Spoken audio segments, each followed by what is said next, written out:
Kerusakan hutan akibat penambangan ilegal di Sumatera Barat menjadi ancaman serius yang menyebabkan deforestasi, pencemaran sungai, dan peningkatan risiko bencana seperti banjir dan tanah longsor.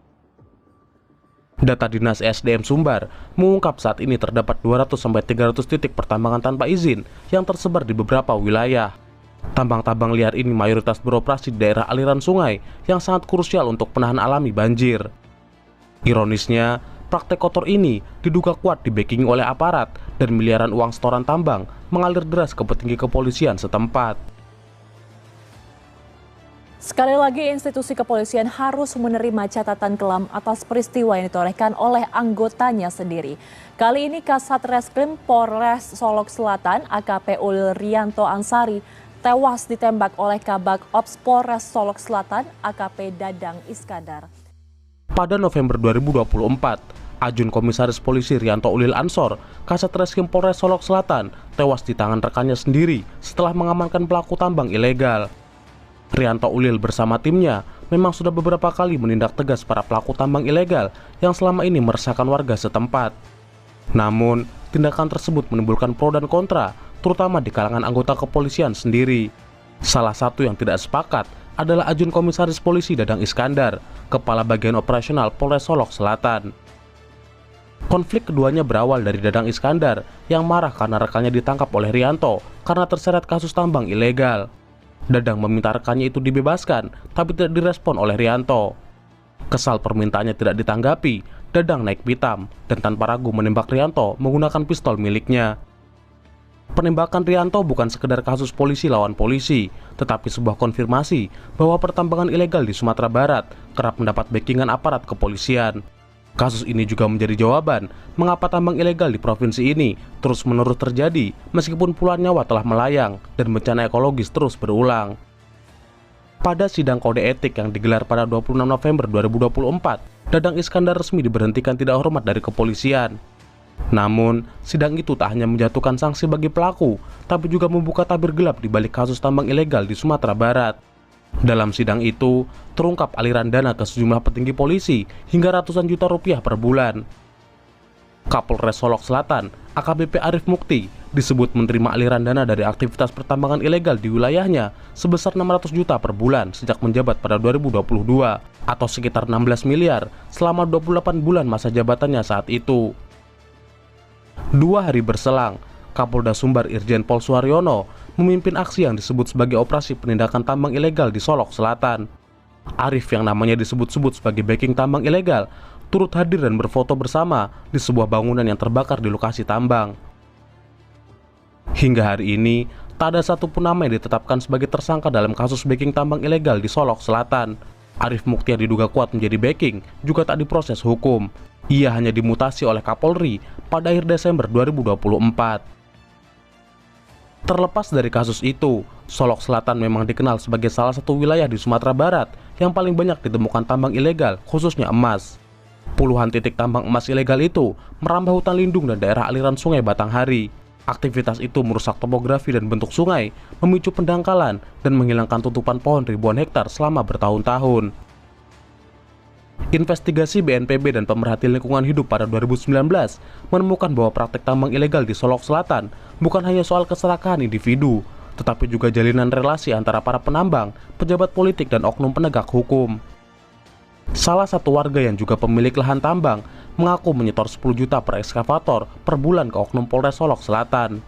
Ia juga mengungkap bahwa anggota DPRD Solok Selatan bernama Syafril dan pensiunan polisi bernama Zul adalah pemilik ekskavator yang digunakan dalam kegiatan tambang tersebut. Bahkan, Khairunas yang kini menjabat sebagai Bupati Solok Selatan disebut-sebut sebagai pihak yang menghubungkan para penambang dengan aparat kepolisian. Namun, pihak-pihak yang disebutkan membantah keras tudingan tersebut. Laporan Wali Sumbar menemukan aktivitas tambang emas ilegal tak hanya terjadi di Solok Selatan, tapi juga di beberapa kabupaten lain, yaitu Darmasraya, Sijunjung, Solok, Pasaman, dan Pasaman Barat dengan total luas mencapai 10.000 hektar.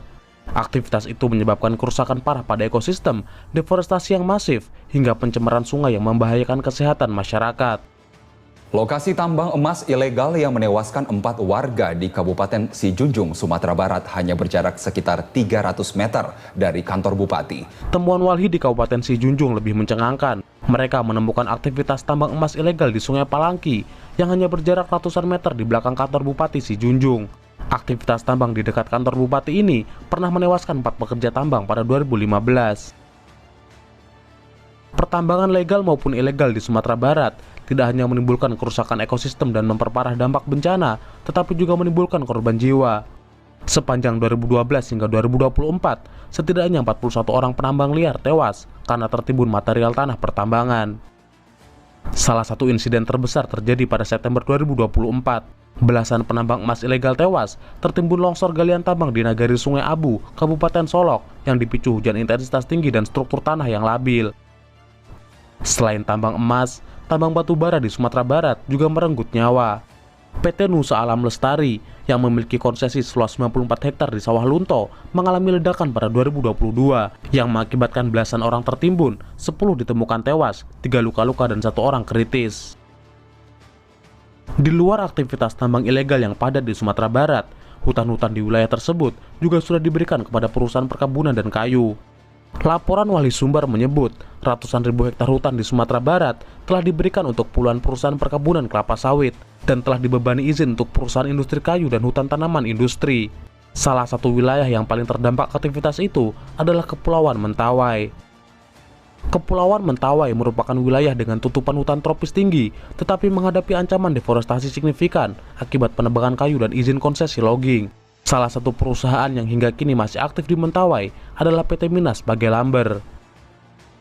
PT Minas Bagelamber dimiliki oleh induk perusahaan bernama Padang Mulya Group yang dikendalikan oleh pengusaha bernama Haji Bakhrial. Awalnya, Garibaldi Thohir, konglomerat pengendali Adaro sekaligus kakak dari Erick Thohir, menjadi pemilik manfaat dari grup usaha ini. Tapi, Bakhrial mengklaim telah mengambil alih seluruhnya pada 2022. Lewat PT Padang Mulya, perusahaan Haji Bakhrial menambang batu bara seluas 2.434 hektar di Barito Timur, Kalimantan Tengah. Gamawan Fauzi, mantan Gubernur Sumatera Barat dan Menteri Dalam Negeri era SBY, tercatat sebagai komisaris utama di perusahaan ini.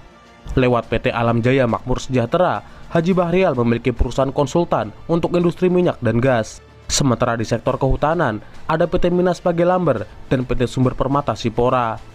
Laporan Mongebe pernah menyebut bahwa 60% saham PT Minas Bagelamber pernah dimiliki oleh Titik Soeharto. Sementara Yapto Suryo Sumarno, Ketua Umum Pemuda Pancasila, tercatat sebagai komisaris utama. PT Minas Bagelamber merupakan salah satu perusahaan di Mentawai yang penuh dengan kontroversi. Sebuah laporan investigasi pada tahun 2000 mengungkap 2 kasus penyelundupan kayu gelondongan ilegal ke luar negeri yang dilakukan oleh perusahaan ini. Pada 2016, Koalisi Masyarakat Sipil di Kota Padang pernah melaporkan PT Minas Bagelamber kepada Kementerian Kehutanan atas dugaan pembalakan kayu di luar area kerja. Namun, kasusnya lenyap tak tersentuh hukum. Data Dinas Kehutanan Sumatera Barat pada 2023 menunjukkan pohon yang sudah ditebang PT Minas Bagelamber sebanyak 7.712 batang. Pada 2024, sebanyak 9.232 batang. Dan tahun 2025 sampai bulan Juli sebanyak 5.554 batang. Masalahnya, perusahaan kayu itu dilaporkan telah banyak menebang pohon, tapi tidak pernah menanam pohon pengganti di hutan yang telah ditebang. Laporan dari warga sekitar juga menyebut bahwa perusahaan ini bertanggung jawab atas banjir dan kekeringan yang melanda desa-desa mereka. Belum selesai dengan PT Minas Bagelamber, perusahaan Haji Bakhrial lainnya, PT Sumber Permata Sipora, telah bersiap-siap memperluas area konsesi ke Pulau Sipora dengan luas 20.706 hektar atau hampir sepertiga luas pulau.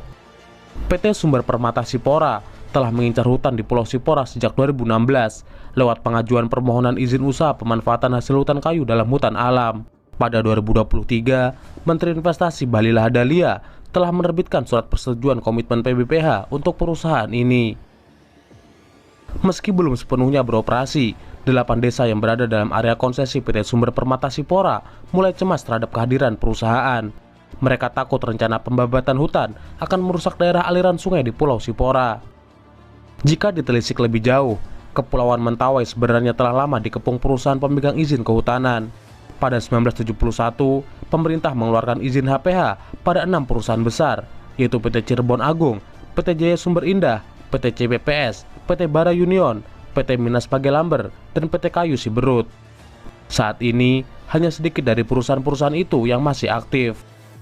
PT Bara Union, perusahaan milik Yayasan Polri yang memegang HPH seluas 43.000 hektar di Pulau Sipora, berkonflik dengan masyarakat lokal dan menebang kayu di luar izin HPH. Universitas Andalas pada 1999 juga ikut bermain bisnis kayu setelah mendapat lahan hibah dari pemerintah seluas 49.650 hektar di Pulau Siberut. Aktivitas penebangan kayu hutan itu berakhir pada 2007 karena desakan publik. Ada juga PT Salaki Suma Sejahtera yang memiliki konsesi di Pulau Siberut seluas 49.000 hektar. Perusahaan yang mulai beroperasi pada 2004 itu sering dikaitkan dengan isu konflik sosial, termasuk penolakan dari masyarakat adat dan aktivis lingkungan karena dampak deforestasi, banjir, dan pelanggaran hukum kehutanan. Wilayah Kepulauan Mentawai juga pernah dikepung perizinan sawit. Pada akhir 90-an, PT Maharani Puri Citra Lestari dan PT Citra Mandiri Widyanusa menguasai izin perkebunan sawit seluas 70.000 hektar di zona penyangga Taman Nasional Siberut.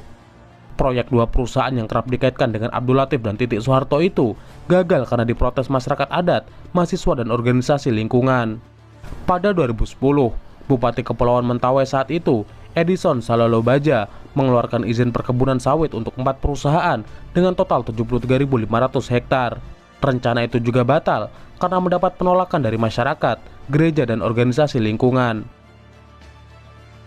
Berkat kampanye organisasi lingkungan dan LSM lokal, perlawanan masyarakat, dan kebijakan pemerintah daerah yang menolak izin sawit dalam 10 tahun terakhir menjadikan Kepulauan Mentawai sebagai wilayah pertama di Sumatera Barat yang bebas sawit secara resmi. Perlawanan mereka kini berfokus pada perusahaan kayu yang menebang pohon-pohon dari hutan-hutan di Kepulauan Mentawai.